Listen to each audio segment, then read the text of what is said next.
Di sebuah SMA unggulan bernama SMA Bhinneka Harapan, terjadi kasus perundungan siber terhadap seorang siswa berprestasi, yakni siswa B. Ia difitnah dan dihina melalui media sosial oleh sekelompok siswa populer A, C, dan D. Karena tidak kuat menahan tekanan, siswa B mencoba untuk bunuh diri. Kasus ini membuka banyak persoalan di sekolah. Guru BK yakni Bu Tita ingin membantu dengan pendekatan empatik, tetapi terbentur birokrasi dan minim dukungan. Yang kedua, kepala sekolah yakni Bapak K lebih mementingkan nama baik sekolah daripada menyelesaikan masalah secara menyeluruh. Yang ketiga, guru senior yakni Bapak Anton berpendapat bahwa solusi harus dengan disiplin keras.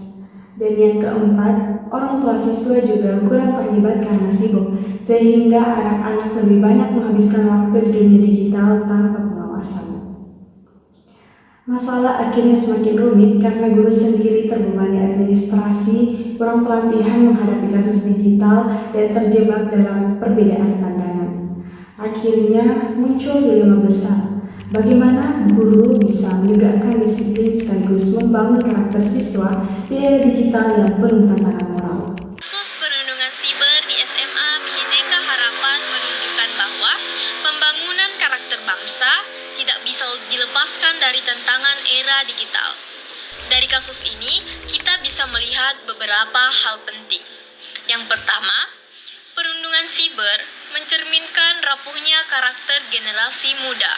Tanpa pendidikan yang kuat, teknologi bisa disalahgunakan untuk merugikan orang lain. Hal ini membuktikan bahwa kecerdasan digital harus diimbangi dengan pembinaan moral. Yang kedua, guru berperan sebagai agen pembangunan karakter. Peran guru tidak berhenti pada mengajarkan materi akademik saja, tetapi juga menjadi teladan moral, penanaman empati, serta penjaga etika baik di dunia maya maupun di dunia nyata. Yang ketiga, kolaborasi keluarga, sekolah, dan masyarakat sangat penting karena tidak hanya dibentuk di sekolah, melainkan juga dipengaruhi oleh pola asuh di rumah dan budaya sosial di sekitar anak. Karena itu, kerjasama semua pihak sangat diperlukan. Yang keempat, bangsa yang berkarakter kuat dimulai dari sekolah. Pendidikan di sekolah harus menekankan pembentukan pribadi yang berintegritas, empatik, dan bertanggung jawab. Karena hal inilah yang menjadi fondasi pembangunan bangsa di masa depan. Pelajaran penting tentang peran guru di masa depan. Yang pertama, guru sebagai teladan digital. Guru harus mampu menunjukkan contoh penggunaan media sosial yang etis, bijak, dan bertanggung jawab. Karena jejak digital juga menjadi cermin pribadi seseorang pendidik. Yang kedua, guru sebagai pembimbing moral. Guru berperan menanamkan nilai empati, tanggung jawab, dan kejujuran agar siswa tidak hanya cerdas secara intelektual, tetapi juga matang secara emosional. Yang ketiga, guru sebagai penghubung kolaborasi, di mana guru menjadi jembatan komunikasi antara sekolah dan orang tua, sehingga keduanya dapat bekerja sama dan membentuk karakter anak. Yang keempat, guru sebagai pelindung. Guru perlu memastikan setiap siswa merasa aman, baik dari kekerasan fisik maupun perundungan digital, sekaligus membekali mereka keterampilan untuk menghadapi risiko dunia nyata. Dan yang kelima, guru sebagai agen pembangunan karakter bangsa. Guru memikul tanggung jawab besar dan melahirkan generasi yang bukan hanya berpengetahuan luas, tetapi juga berakhlak mulia dan siap menghadapi tantangan zaman. Kasus perundungan siber di sekolah menuntut penanganan yang terstruktur dan menyeluruh. Oleh karena itu, diperlukan solusi jangka panjang, jangka pendek, serta pendekatan holistik yang melibatkan semua pihak terkait. Adapun beberapa solusinya, yang pertama, jangka pendek. Korban, siswa B, diberikan konseling intensif, dukungan psikologis, serta proteksi dari tekanan teman sebaya.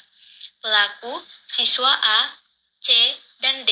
Dikenai sanksi edukatif, misalnya permintaan maaf terbuka, bimbingan konseling, dan keterlibatan dalam kegiatan pembinaan karakter. Orang tua dipanggil untuk berdialog bersama di sekolah, mencari solusi kolektif, dan meningkatkan pengawasan terhadap anak. Sedangkan sekolah membuat pernyataan resmi anti-bullying untuk menunjukkan komitmen moral serta membangun budaya aman bagi siswa.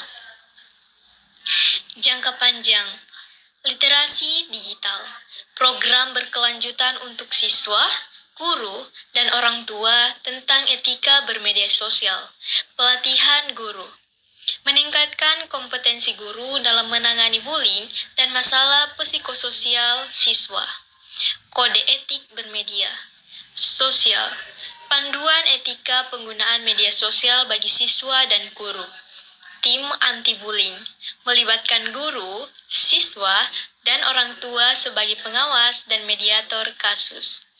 Integrasi pendidikan karakter, nilai moral dan empati masuk dalam setiap mata pelajaran dan kegiatan sekolah. Yang ketiga, pendekatan holistik, menggabungkan strategi Ibu Tita atau empati dan Bapak konseling. Anton, ketegasan dan disiplin menghasilkan disiplin yang humanis, yaitu tetap tegas tetapi tetap membangun. Jadi, dari kasus ini kita belajar bahwa peran guru di masa depan akan semakin kompleks. Tidak hanya mengejar ilmu, tetapi juga menjadi teladan, pelindung dan pembimbing, dan sekaligus penggerak pembangunan karakter bangsa. Adapun kesimpulannya, kasus perundungan siber di SMA Bhinneka Harapan membuktikan bahwa pembangunan karakter bangsa di era digital tidak bisa ditunda. Guru memiliki peran kunci sebagai pendidik akademis sekaligus pendidik moral. Adapun pelajaran yang dapat kita ambil, yang pertama yaitu perundungan siber adalah masalah sistematik yang melibatkan sekolah, keluarga, dan masyarakat, bukan hanya individu. Yang kedua, guru harus menjadi teladan digital dan pembimbing moral agar siswa tidak hanya cerdas tetapi juga beretika. Yang ketiga, kolaborasi sekolah dan orang tua itu sangat penting. Mengapa? Karena hal tersebut dapat membentuk karakter anak secara menyeluruh. Yang keempat, empati dan ketegasan harus berjalan beriring dengan pendidikan karakter. Serta yang kelima, pembangunan karakter bangsa dimulai dari sekolah dengan mencetak generasi yang berintegritas, bertanggung jawab, dan mampu menggunakan teknologi secara bijak. Jadi, solusi terbaik adalah menciptakan lingkungan sekolah yang aman, mendidik, dan kolaboratif dengan guru sebagai agen utama pembangunan karakter bangsa di era digital.